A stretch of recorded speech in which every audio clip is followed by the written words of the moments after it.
Hey guys, in the last video we talked about the mechanics of method overriding and its implementation. In fact, method overriding forms the basis for one of the Java's most powerful concepts called dynamic method dispatch. Dynamic method dispatch is the mechanism by which a call to an overridden method is resolved at runtime rather than compile time. Let's consider an example of newsroom wherein there are various reporters getting information or news from various domains such as sports news or educational news, international crime, politics, business related. So each of these workers have their own class and method names on which they are working. We can observe that there is some kind of inconsistency over here because they will have their own set of formats, their own set of methods and the class names. So there is some kind of inconsistency over here and people don't follow standard format when asked to do stuff like this. And that's why we have polymorphism which will solve such complications. Let's take a look at how the same thing works with polymorphism here. First of all, we have to create a class called reader, and it will have a single method called as read from reporter. And the main person involved here over here, the central person, he will ask the other reporters to extend their classes from this reader class, and he will tell everyone to override the read from reporter method which is there in the superclass in the subclasses in their for their own purposes. So this will solve lot of complications, and we can see one such example. Well, let's see how we can implement this. Here we have class reader. So in this class reader we have a single method that is read from reporter, in which I have put a message reading from any reporter, and then we have to extend the sports class.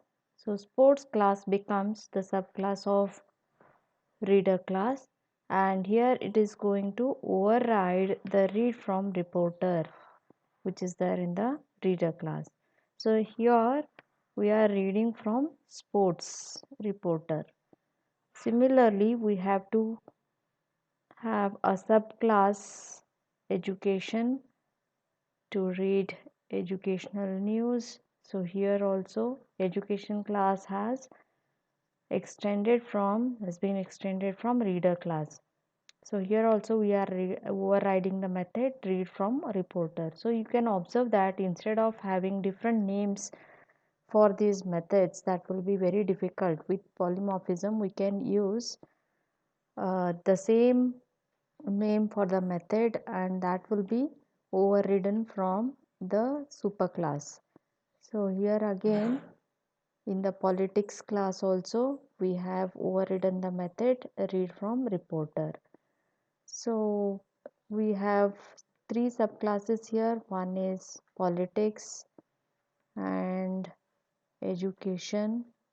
So this is education class. Again it has only one method, that is overridden method, and then one more is sports class. So these are the three subclasses from the reader class. So coming to the main method, so here I have taken a demo driver class in which I have written the main method. In the main method we are going to read the choice of the reader, whether he wants to read sports news or education news or politics news. So he will be given a choice, and depending on that choice, that particular classes read from reporter method will be called. So to do that I have taken the scanner classes object. So we already know that this is used for reading the information from the keyboard. So for that sake we have imported this scanner class, import java.util.scanner class. So here we have created the object of scanner class. So this is the creation of the scanner classes object. And then to read the choice, I have taken a variable choice over here, and we are displaying a menu wherein it says option 1 is for sports, 2 is for education, and 3 is for politics. And then we are asking for the choice, and here choice equals to s dot next int, because s is the object of the scanner class, so using which we are reading the choice, that is choice is of type integer, so we have taken it as next int. So this choice we will put it in the switch case, so that is there over here. Then what is this? Reader R. So look at this carefully. Here we are not creating the object of the reader class. Whenever we have to create any object, the format is, suppose I would like to create an object of reader class, it will be like this: reader R equals to new reader, and empty parenthesis over here, as there is no constructor or anything that is going to read any parameters here. So this is how we usually create the object, but here I am not creating the object of the reader class.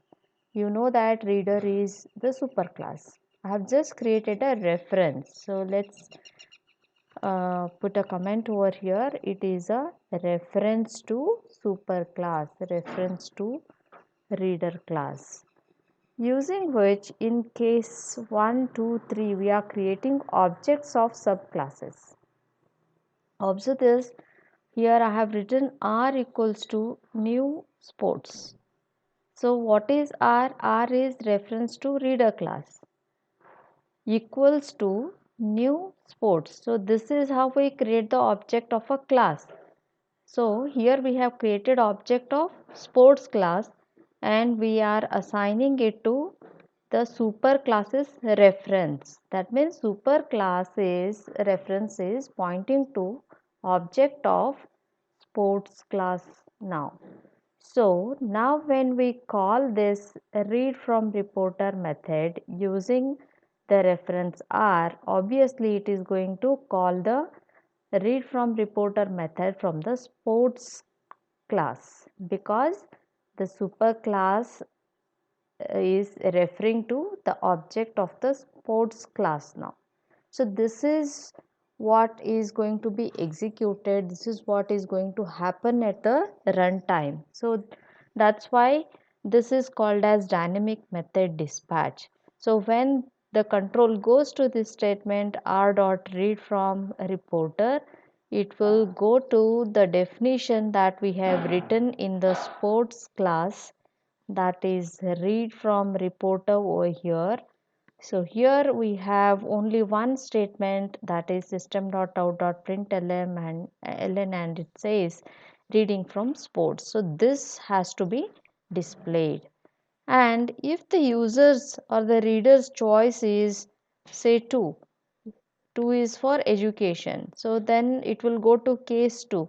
So in case 2 we are creating object of education, so it says R equals to new education. What is R? R we have already created a reference to superclass, that is reader class. Now this is pointing to the object of education class. So when we call read from reporter using the reference R, it's going to call the read from reporter method from the education class now.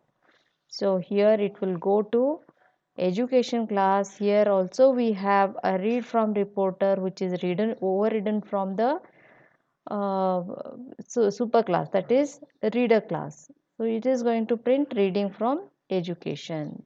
So this is how it happens even for the third case. So here we are creating the object of this and assigning it to the reference of the base class.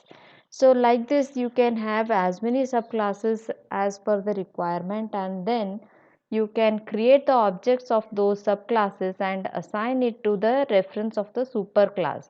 So if when you call the method using this reference, it is going to call the method which is there in the subclass. So this happens during runtime. It doesn't happen during compile time because the superclasses reference is pointing to subclasses objects method over here. It is superclasses reference is pointing to subclasses object.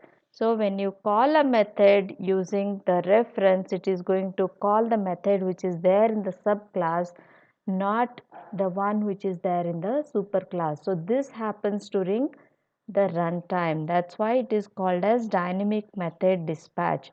So here is the actual usage of method overriding that we can see. So let's execute this program. It will ask for the choice. I will enter the choice as 3. That means it has to go to the read from reporter method of the politics class. So let's see what happens. Yes, we have got reading from politics. Let's run it again. This time we will choose option 1. It has to show reading from sports. Yes, here we have got reading from sports. So this is the output what we have got. So this has happened during the execution time or the run time.